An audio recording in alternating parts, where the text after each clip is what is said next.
They want to get rid of Maduro because they don't like Maduro, and there may be a resource play here or whatever. Yeah. How much fentanyl comes from Venezuela? How about put anyone in jail who gives crack pipes to crackheads?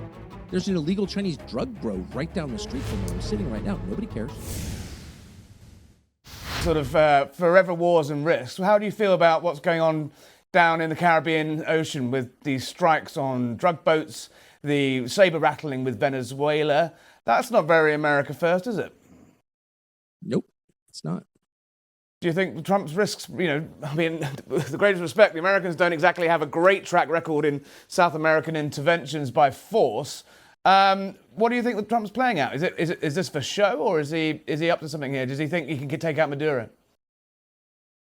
I'm not sure exactly what the plan is. I don't think a lot of American citizens are focused on this. There's an awful lot going on. There's kind of sensory overload right now with the news. The United States for generations had a tried and true method of meddling in the internal affairs of Latin American countries, and that was through proxy, hire the Contras to do it or whatever. It was in no sense successful in any country. It doesn't work. But the United States did it anyway. But a direct military conflict in your own hemisphere, what's the refugee fallout from that? How many Venezuelans wind up in the United States? I mean, these are the obvious. How does that affect us?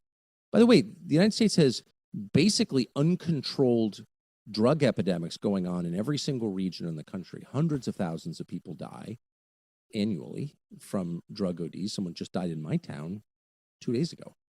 It's a never-ending crisis, and there's really no effort to do anything about it at all. Well, Trump would argue that this is an effort to do about that, to try and cut off the supply. How much fentanyl comes from Venezuela? Well, a lot of it. The White House insists these are fentanyl boats being crossing. Look, they want to get rid of Maduro because they don't like Maduro, and there may be a resource play here or whatever. Yeah. I'm not defending Maduro. I'm just saying, if you're really concerned about the drug crisis, first of all, put some of the Sacklers in jail. Okay, why are they still billionaires? First of all. Second, there are open-air drug markets across the country. In every major city is an open-air drug market. How about shut them down? How about put anyone in jail who gives crack pipes to crackheads? How about shut down the NGOs that are fueling the drug epidemic? How about deporting the actual drug dealers in every city in Philadelphia, New York, Boston, San Francisco, who are from Latin America, who are here illegally? Who's running the drugs here? Foreign drug gangs. Who controls Humboldt County and Mendocino County, California? Foreign drug gangs. Who controls huge parts of New Mexico, Arizona, Texas? Foreign drug cartels. I mean, there's a lot to deal with here that could make an immediate impact on the drug crisis, and no one's doing it. So, I'm open to the idea that you need to kill Maduro because of drugs or something, but that's 19 steps down the list. How about just close the drug market near my house? 20 feet from where I'm sitting right now, there's an Indian-run convenience store that's selling all kinds of illegal narcotics behind the counter. Yeah. Actually. So I can't get anyone's attention. There's an illegal Chinese drug grow right down the street from where I'm sitting right now. Nobody cares. Surely you could. So if you're worried about the drug epidemic, and there's nothing I'm more worried about, there's a lot to do. And this is a bunch of South Florida exiles who want their country back. I get it. I'm not against them. I like them, actually. But don't use my military to do it and tell me it's about drugs. Okay, stop. Do you think this administration is getting its priorities right then? You said at the top that the president seems distracted, like all presidents, by foreign affairs. On the domestic front, is he doing enough to deliver the continued support of his supporters? I mean, he's got a lot going on. I have admiration and sympathy for Donald Trump, President Trump, and for really any president dealing with this. I mean, you've got whole states that are in an active, basically insurrection, a state of insurrection against the federal government right now. Shooting ICE. Refusing.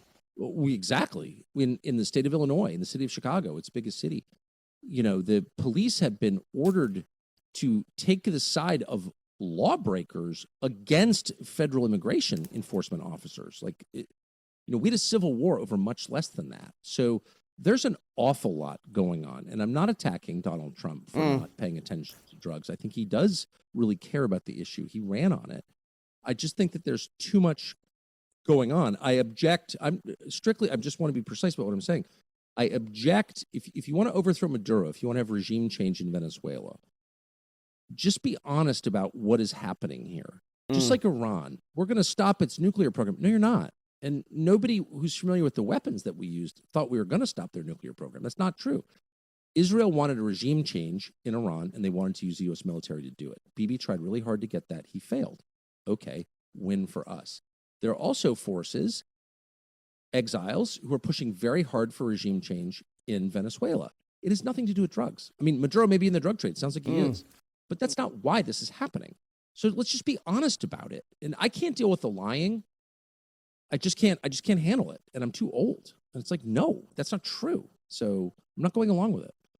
Well, I mean, Donald Trump's kind of blessed, though, at the moment with a pretty terrible opposition. You know, they are scrambling. The opposition to this administration is on the streets rather than on the Hill. They're scrambling around, you know, about to elect a far left New York mayor. You've got AOC charging around, threatening to run for president. You've got Gavin Newsom in California, you know, sort of him, you know, being all coy. He couldn't have asked for a better, you know, an easier opposition. They're still punch drunk from November, reeling around and basically useless. He's got carte blanche though to do some of these things. They're dangerous. They're celebrating violence. You know, the murder of a healthcare CEO.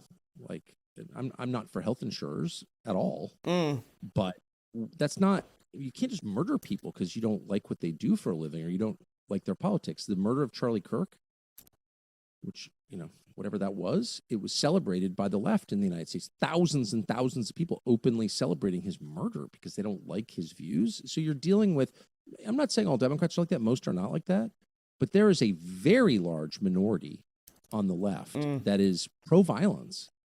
And I think it's terrifying. I think it's absolutely terrifying. And someone like AOC, who's just a child, she's just an idiot, you know, some sad, unmarried, angry girl, is like doing nothing. Like she wouldn't even consider telling her people not to use violence to achieve their political goals because she's a coward. Of course she is. But it strikes me that the Democratic establishment are in hock to these crazy guys, right? Do you think they're going to be able to A, find anyone to beat, say, J.D. Vance, or C, even organise well enough and quick enough in time to make Donald Trump's last 2 years in office quite uncomfortable by regaining the House? It looks like the Republicans have got this. I don't know what's going to happen. I mean, a lot of this depends. This is so boring. I won't go on, but in one sentence, a lot of the midterms depend on how the congressional districts are drawn. Yeah. And that's in the courts right now. So we'll see. But there's no doubt that whoever wins in this next cycle in 2026 and then 2028 probably will be not of the Nancy Pelosi, Chuck Schumer kind of old school Democratic coalition building variety, but the sort of postmodern, kind of crazy. You're seeing candidates like this pop up around the country. Pro-violence, nihilist, atheist, like, you know, French Revolution type candidates. Why is this happening? This is punishment for something. This country's always had very stable politics. And, you know, there was a downside to that. Both parties were kind of in collusion against the country. So that's bad. We call it the deep state here. But there was, I mean, that's why we have such a strong economy, is because we had a very stable substrate of political consensus. Like, things didn't change. We didn't veer dramatically from fascism to communism. There wasn't a lot of political violence except for a few outbreaks like 60 years ago. But in general, we have had very little political violence. Clearly, that's changing.